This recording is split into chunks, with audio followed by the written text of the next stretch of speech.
Luke chapter 21.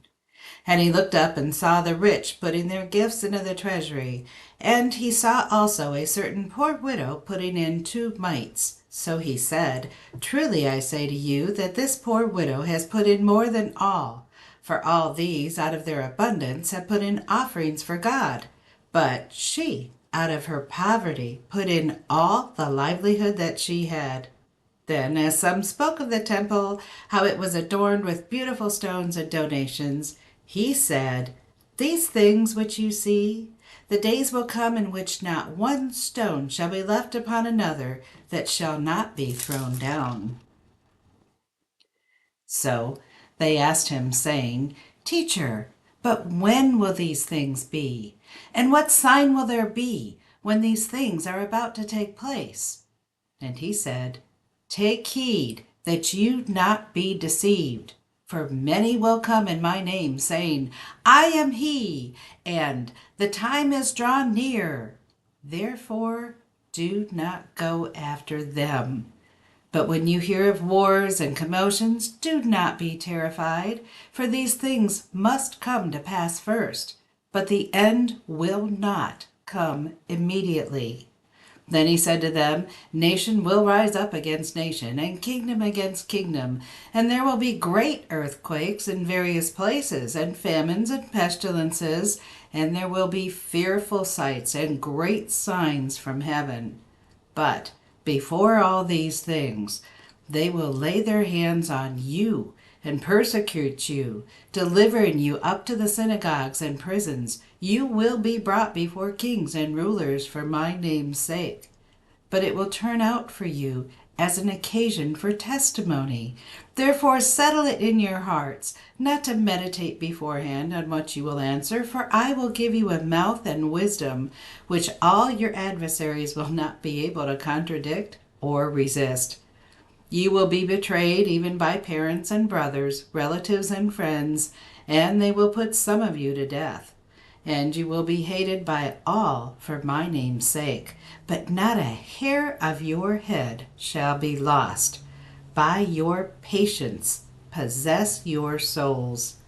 But when you see Jerusalem surrounded by armies, then know that its desolation is near. Then let those who are in Judea flee to the mountains. Let those who are in the midst of her depart, and let not those who are in the country enter her.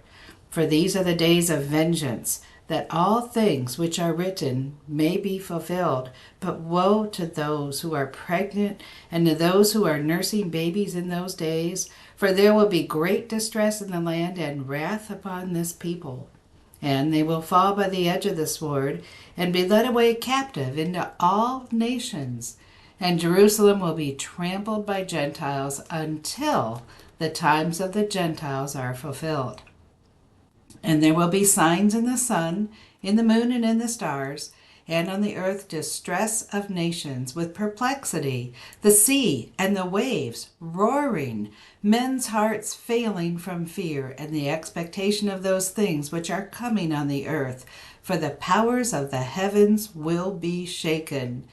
Then they will see the Son of Man coming in a cloud with power and great glory. Now, when these things begin to happen, look up and lift up your heads, because your redemption draws near. Then he spoke to them in a parable.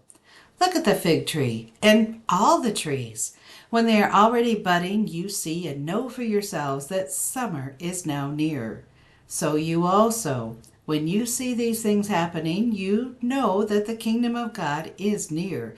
Assuredly, I say to you, this generation will by no means pass away till all these things take place.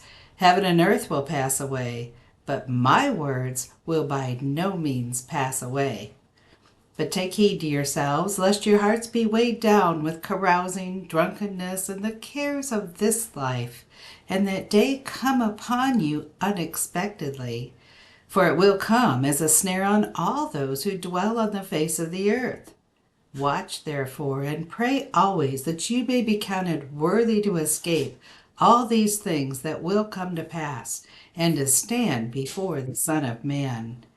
And in the daytime he was teaching in the temple, but at night he went out and stayed on the mountain called Olivet. Then, early in the morning, all the people came to him in the temple to hear him.